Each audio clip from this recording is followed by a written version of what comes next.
needs to be stopped right now. So for your own people to do that to you, I was calling them out. I don't know why he would call that racism as much as it was exposure. Black people don't have the capacity to be racist. But let's talk about it here on All Things Theology.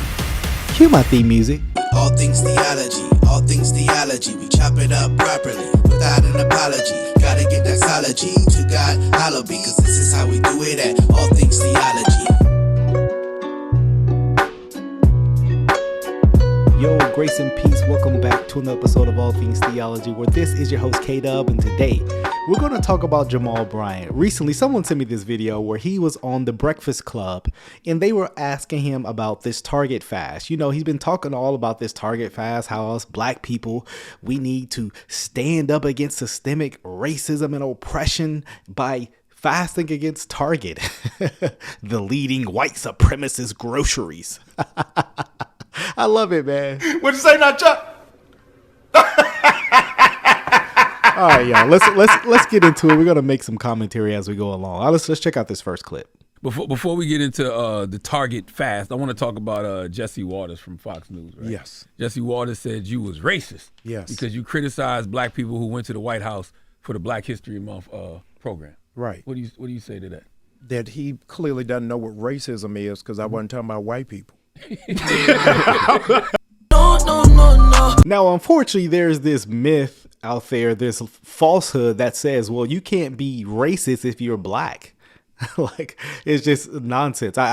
You look, unfortunately, they've tied a view of racism that is connected to power, and only people of power can be racist. I think that's one of the most dumbest things. You can exhibit hatred to your neighbor no matter your power or lack thereof. Now, you want to talk about which has the greatest harm? Hey, we can talk about that. Sure, if you have power and you're withholding the people back, yeah, of course that will have greater significance, but it's both of them are still sin, right? I just think that's unfortunate because remember, in his sermon, we looked at where he was calling all the people, black people who went to the White House, coons, and all sorts of just racial epithets to black people. Well, his response is, well, I wasn't talking to white people.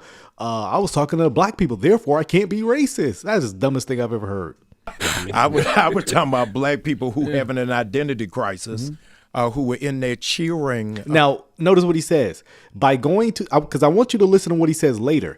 By going to the White House, you are having some identity crisis. You are struggling to realize that you're really black.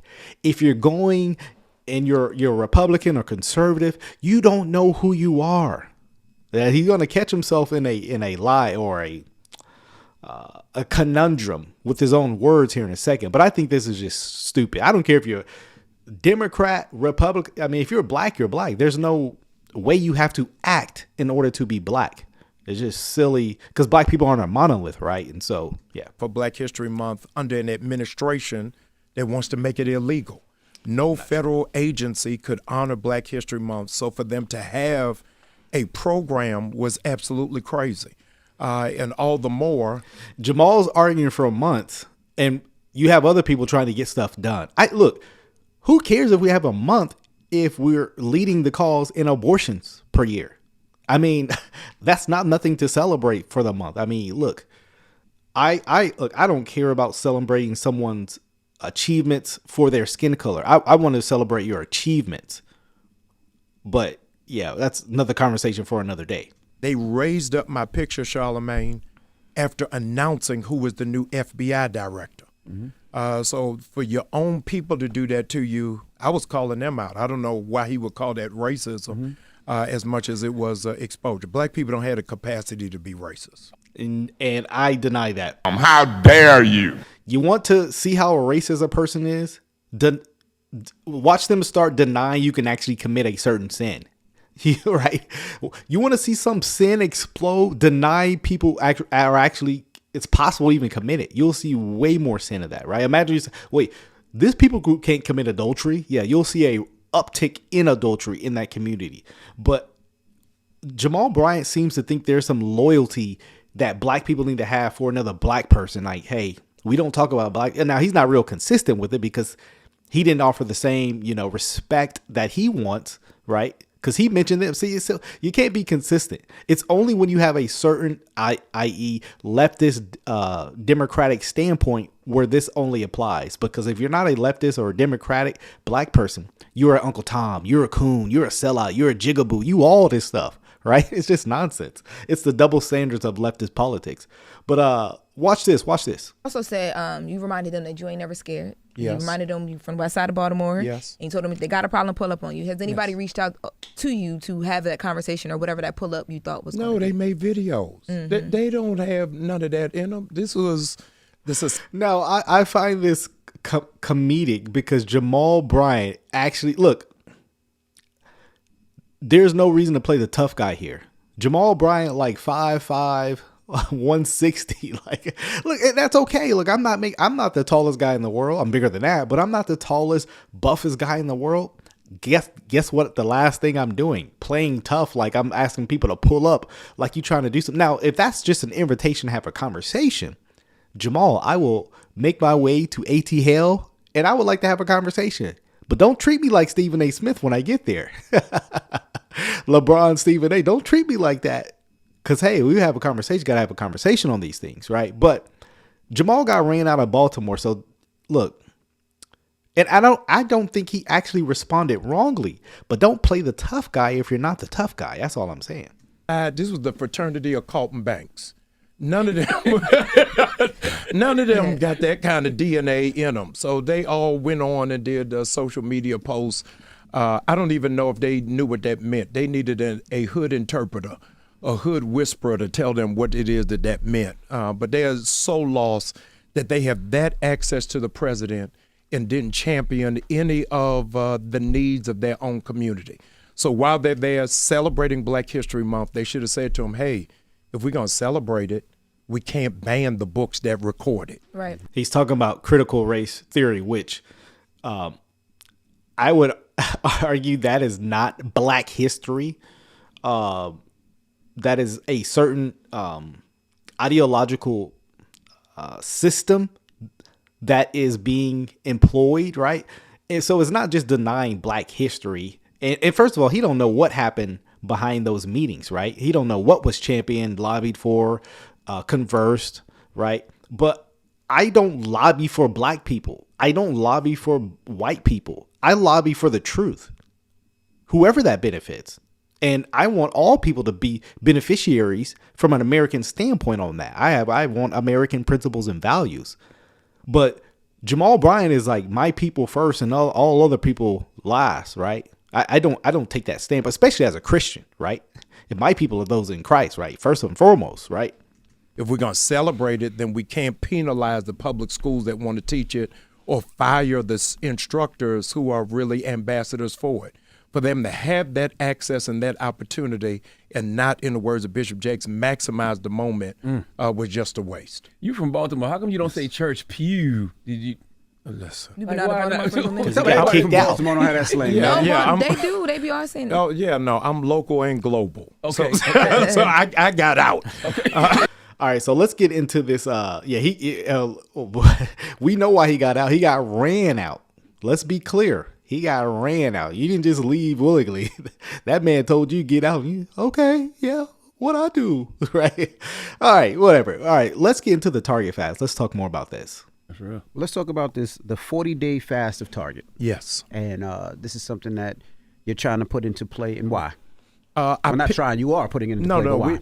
So people are asking, why did we pick Target when Walmart out of order, McDonald's is out of order, John Deere's out of order, Bank of America's out of order, Amazon is out of order. Right.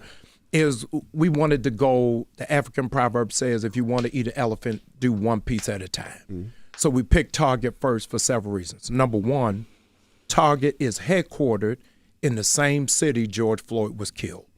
When George Floyd was killed, Target came out, made an announcement that they're going to invest $2 billion in the Black business. $2 billion. Drum roll. George Floyd has become a saint for the BLM community, right?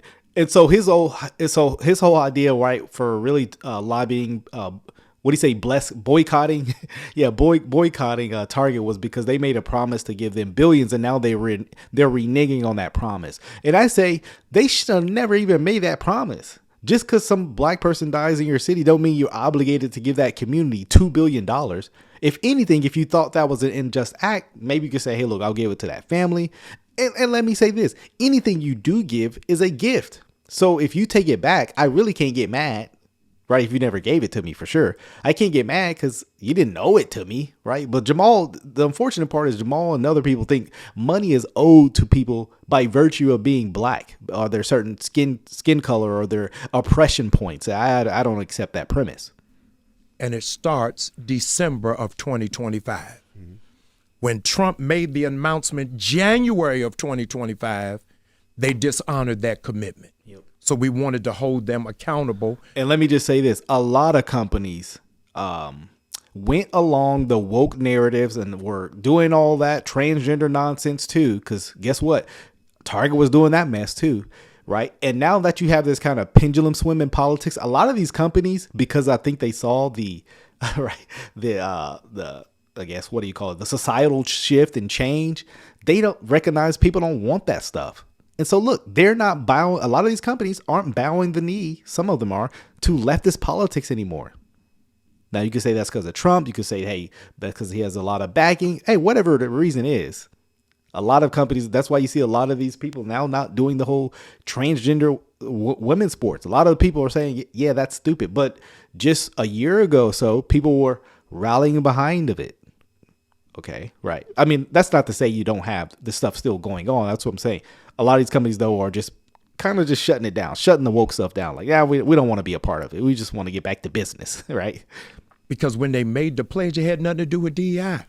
Secondly, I am embarrassed, Breakfast Club, to say to you, Negroes spend $12 million a day in Target. I don't know any black... Sound like an overspending problem, not necessarily Target's problem, but... business that amasses that much money in any singular day. Is it $12 million a day? A day. Number 3, Target is on 27 college campuses and not one HBCU. Number 4, outside of the federal government, Target is the largest employer of black people.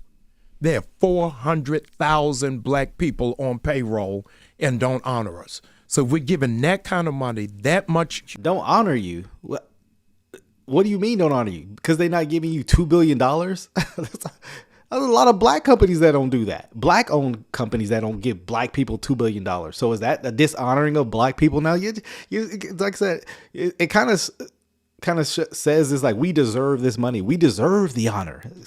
Bro, go tell black people, look, let's start the competitor of Target, the black version, I guess. I don't know what it'd be called. And if it's competitive, people going to go there. Human capital, and to not honor us, I think, is dismally disrespected. And because they're publicly traded, we wanted to see what will happen in those 40 days that shows the data. This is the impact when black people walk away, and to share it with those sharecrops. So it will not just be 40 days, but every movement has to have a benchmark. It's got to have a strategy, and you got to have some data. Why are you calling it a fast and not a boycott? Yeah, I called it a fast because this was a call to the black church to become active. Something happened silently that scholars and historians are going to have to pay attention to. The rise of Black Lives Matter, Charlemagne, was the very first movement of civil rights for black people that was not birthed out of the church. The very first civil rights movement that happened that didn't have a religious leader at the front. And so the black church is going backwards. This is the largest demographic of black people since we've been in America who don't go to church at all, who don't subscribe to organized religion. We're at 28%. The largest amount of black people who self-identify as atheists, who say they don't believe in God, don't believe in nothing. So this was a call specifically for black Christians to show the younger generation our head is not in the sand. We're a part of it, but we're aligning it with prayer. That those 40 days is a high holy season for the Christian community. We're praying because this is a spiritual warfare that we're under with J.D. Vance and Donald Trump, with all of the things that are happening with these executive orders. Okay, if you want to call it spiritual warfare, what was Kamala, Biden, right? Tim Walz, what was that then? Right? Because in my estimation, things were way worse. I mean, they were literally promoting LGBTQ stuff in the White House and all that, right? Literally promoting abortion. So if you want to call this spiritual warfare, which I don't have a problem, that there could be spiritual warfare coming from the White House, I can acknowledge that, then what we just got out for the last 4 years? That's because Jamal Bryant has bowed the knee undoubtedly to the left, right? Marching is good. Protesting is necessary. Petitions are important. But if we don't bring a spiritual grounding to it, I think that we're going to miss it. During the Montgomery bus boycott, that last 381 days, what nobody talks about is for 381 days, every night they went back to the church for prayer. So I think that in the movement, you've got to have a faith entity intertwined in it in order for you to move forward. Now, I'm not as, pro the Alabama Montgomery bus boycotts as some people, but that's another conversation for another day. What do you say to some of the people that have black products in Target that Yes. they say that, because of this boycott, if a boycott happens and people are stopping to go to Target, that is going to affect their products even more? I know we had the co-founders of Rucker Roots on the Breakfast Club. And we had the founder of the Lip Bar. Yeah. And they were saying that if people don't come into the store, which Target is their hugest manufacturer, their hugest buyer. So now watch this answer, because some of you guys have brought this up. Like, hey, what about the black-owned businesses in that store? What should those people do? Let's listen to his answer. what happens to those products? Number one, the Lip Bar and all of those entities understand a new thing out called drop ship. Mm-hmm. You don't have to go in a physical store to help them. Because of that, in foresight, we partner with the U.S. Black Chamber of Commerce. So every person that goes to targetfast.org, within an hour, I send you a digital directory of 300,000 black businesses across the country. So we don't want those businesses to be adversely impacted. We want people to support them, but do it online. I can support the Lip Bar and not go into Target to do it. Mm-hmm. So are you? It sounds like he's saying just you can shop online from those places, even though they may come to Target. So you can shop online at Target, just don't go in the store. I was kind of confused on this point. It still would benefit Target. Okay, all right. I can go online to do it. And so I think that as innovative and creative people as black people are, let's do it online. We do everything else online. So let's support them. And the 1,000 black vendors who are placed in Target, we're going to prominently place on the website so that you'll be able to find them quickly without any pause. I saw you. Okay. So two things to what you're saying. So the first thing, when they were up here, they talked about the inventory and just how much money they have to put ahead to be in these stores that comes out of their own pocket, that they will lose out on if people do not, if they're not supporting these companies or whatever. So even if you're buying it from their website, because they're already in contract for this amount of inventory allotted to Target, they lose out. They don't profit on that now. Yeah, well, that money has already been spent. A movement comes with inconvenience. It came that same. Essentially, what Jamal is arguing, yeah, movement comes with inconvenience. It make it inconvenient you to lose thousands, if not millions of dollars. I'm sorry, but they need to give us our $2 billion. And guess what? That's not going to go to black people individually. It's going to go to institutions, which, okay, whatever. But no, you should not inconvenience yourselves to get on Jamal Bryant's political bandwagon. I'm sorry. No. Argument happened in the Montgomery bus boycott. The question was asked, what do we do for the bus mechanics who were all black? So what they did is they pulled all of those bus mechanics out of Montgomery and set up garages at the churches.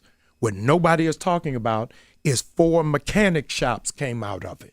So I understand that it's an inconvenience. I know we got to go a different route, but I would then say, let's up the ante. As a business principle, let's buy more to cover what is that loss. Companies take losses all the time, but a group of misguided preachers went into Target in Detroit and said, let's just buy black inventory and come out, you're still supporting Target. So I think that we've got to come a way, even if we got to raise. Look, I don't go to, stores because I think they support me or honor me. I go because I need milk and eggs. Like, I mean, what are we, two? No. I don't need the store to like my skin color. As long as they ain't kicking me out, right? Calling me crazy names, I'll go there. I don't care if you don't like me. I don't care if the car company I bought likes me. I don't care if the president likes me. I mean, as long as they do their job and ain't causing me an inconvenience like you are trying to do, I don't care. I don't go to stores because they like me. I go because they're selling a product I need. This is just kind of juvenile. The price in order to make the balance, let's do it. One of the things that black people do wrong, whenever it is we're supporting black business, we always want a discount. That's right. Let's pay full price and support them. Let's not just do it with lip service, but let's do it through the investment. I saw you. My last thing to your point of like just upping the ante online. Yes. The women from Rucker Roots talked about how majority. Ellen's, I'm sorry, I don't have their names in front of me. Ione Jameson and Ellen Sellers talked about how even in Walmart's, majority of their clientele that they make a large amount of their money off of on those products, they don't have the access to the .com. So being able to walk in, like it's just different in some of the lower rural areas. So being able to walk into a Walmart or a Target helps them as far as inventory and creates access for those people. What about that? But yeah, I think that we've got to ask ourselves, what is the principle? And is the principle more important than the profit? So essentially, it doesn't matter if it inconvenience. So she's talking about, well, some people, especially thinking like older black people, they ain't on the internet like that. They don't know how to shop online, do all that stuff, right? So it's easier for them to walk into the store. And essentially, he's like, well, the principle is worth more than the profit. So essentially, they should inconvenience themselves, maybe drive 20 more minutes out of the way. Who knows the next store that is competitive like Target that has everything you need. You should inconvenience yourselves for Jamal Bryant's political boycott. No, thank you, sir. We're not listening to that. All right, one more clip. Let's hear this. I don't have any problem with the boycott, but I don't have a problem with the boycott either. I just feel like people should do something. Agreed. If they're moved to do something. But I saw you repost the preachers who led their flock into the store to buy all of the black products. Why did you feel the need to speak out against that? Read the room. There's no way. But which room though? Exactly. Everybody room. So apparently there was this black pastors that went into Target and they started buying up, I guess, all the black owned businesses. Hey, that's fine. I have no problem, right, with that. Whatever. And Jamal's like, read the room. They should have been doing that, right? No. Read the living room. The Japanese proverb said the best room in the house is the room for improvement. You'll notice that it caught on nowhere. Nobody thought that was a good idea except for those I heard a lot of people talking about a boycott. Yeah. In Target? Yeah. I heard a lot of people saying that memo. I heard a lot of people saying go in there and buy all the black products. Yeah, don't do that.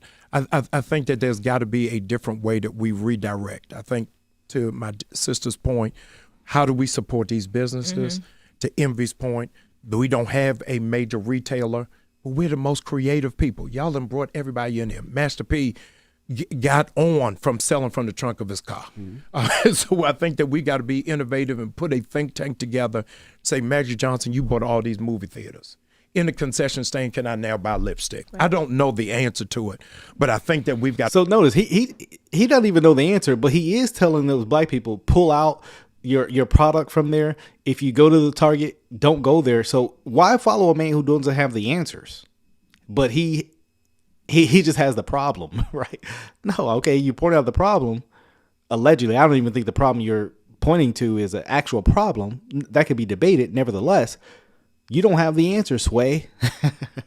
Figure out a way and figure out a path and figure out a tributary. Yeah, I just don't want us to make the same mistakes that our generations before us made. Meaning, like, people would knock Martin Luther King Jr. for his methods. Yes. And different organizations would knock each other and say, no, we should be doing it this way. We should be doing it that way. Yes. It's just like, as long as everybody's doing something, I feel like it all can be effective.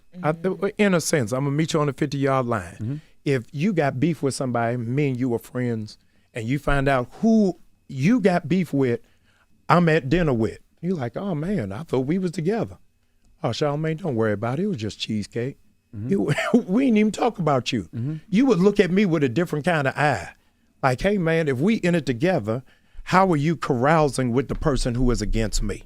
Now, if you listen to the analogy, the person we're supposed to be cool with is our brother, our black person, and the enemy is the white man. See, this is why I say Jamal Bryant is fundamentally a racist. He is a racist, no question about it. And so I think that there's got to be a line in the sand of how it is that we stand without attacking each other. I think that's where the rubber. He's the one that called all these black people coons. This is why I say he was going to contradict himself later. They're having an identity crisis if they go in to the White House. He can't be consistent with this, blacks need to stick together message, because as soon as someone disagrees with him, he attacks them. The road.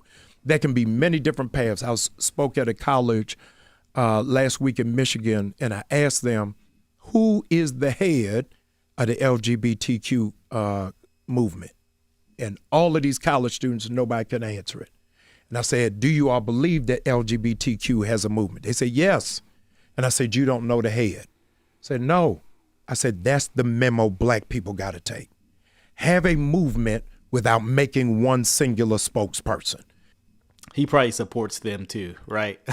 But he's trying to be the head. He's trying to be the leader and the spokesman. That's why he's, leading this. He's the prophetic Moses, leading the people to the promised land, out of Target, out of Walmart and Amazon, right? It's just silly. Look, man, shop where you want to shop. I don't have any. I'm not your conscience, right? To tell you where you should be shopping, especially over political issues, which we can debate. Look, I don't care where you shop.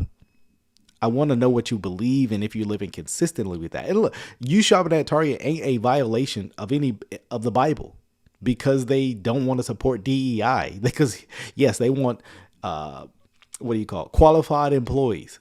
Yes, nothing wrong with that, right? So I thought that interview was interesting. Let me know what you think in the comment section. Till the next time, y'all, grace and peace.